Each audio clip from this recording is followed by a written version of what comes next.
Assalamualaikum warahmatullahi wabarakatuh. Perkenalkan, nama saya Imam Ferdiansyah, mahasiswa program studi Teknik Pertambangan Universitas Jambi, tahun angkatan 2018. Saat ini saya akan menjelaskan pembentukan atau skema pembentukan batu bara.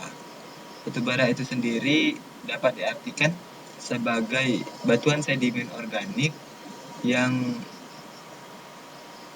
terbentuk dari sisa-sisa tumbuhan atau perlapukan tumbuhan yang mengalami proses pembatubaraan, memiliki warna coklat sampai hitam dan bersifat mudah terbakar.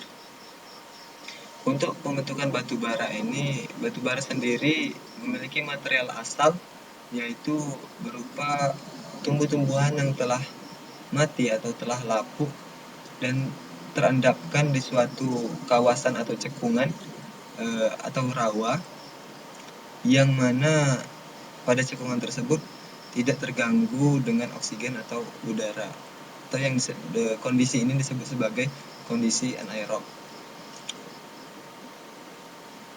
Untuk material asal ini terdiri dari dua jenis, yaitu ada autokton dan juga alokton. Untuk autokton tersendiri itu suatu endapan yang materialnya itu memang merupakan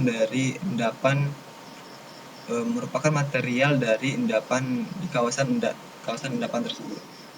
Misalnya di suatu rawa gambut, yang menjadi material pengendapan tersebut yaitu gambut yang berada di cekungan tersebut. Sedangkan untuk jenis material alokton ini merupakan jenis material yang bukan berasal dari tempat pengendapan tersebut, atau material-material yang berasal dari transportasi.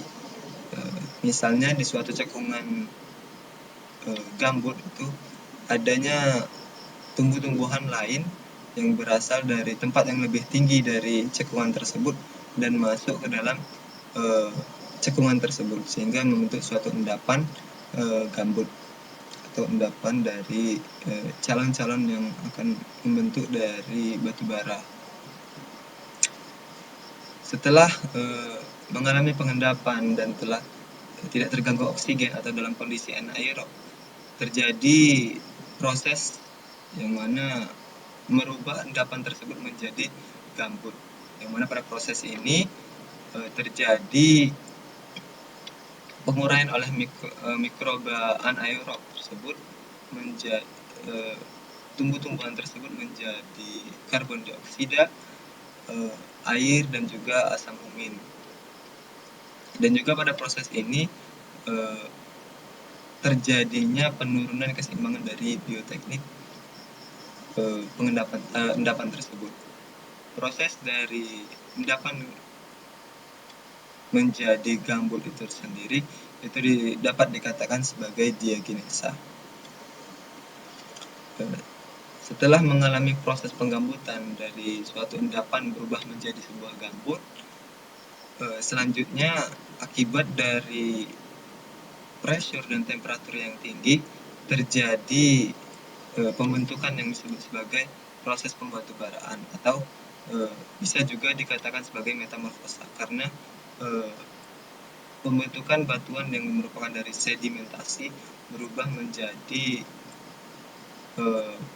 akibat dari pressure dan temperatur yang tinggi tadi merubah jadi batuan lain, yaitu batu bara, sehingga disebut sebagai proses pembatubaraan. Batu bara sendiri itu dapat dikelompokkan lagi menjadi beberapa rank, yaitu yang pertama lignit, yang kedua bituminus, yang ketiga bituminus, yang keempat semi antrasit dan juga antrasit, yang mana kandungan dari masing-masing batu bara ini berbeda-beda.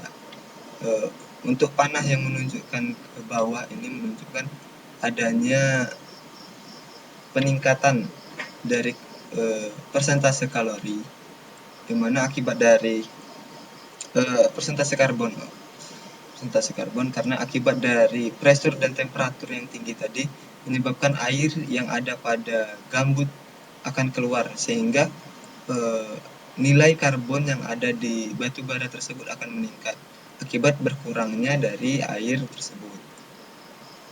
Dan juga semakin tinggi rank batu bara itu akan membuat nilai reflektan yang ada di batu bara itu menjadi semakin tinggi.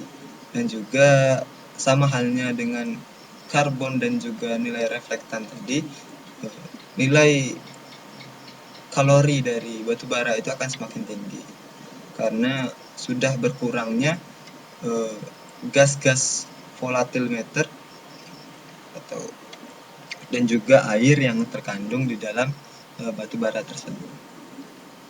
Dan bersamaan dengan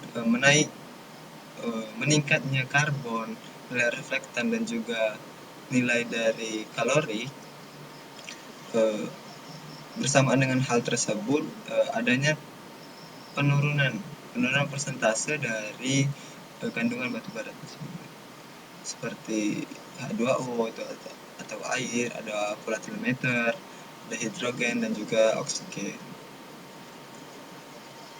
Sehingga proses tersebut semakin tingginya nilai dari kalori atau karbon dan juga reflektan dari batu bara, maka akan menunjukkan semakin tingginya level atau rank dari antrasit dari batu bara, maksudnya itu mencapai rank antrasit tersebut.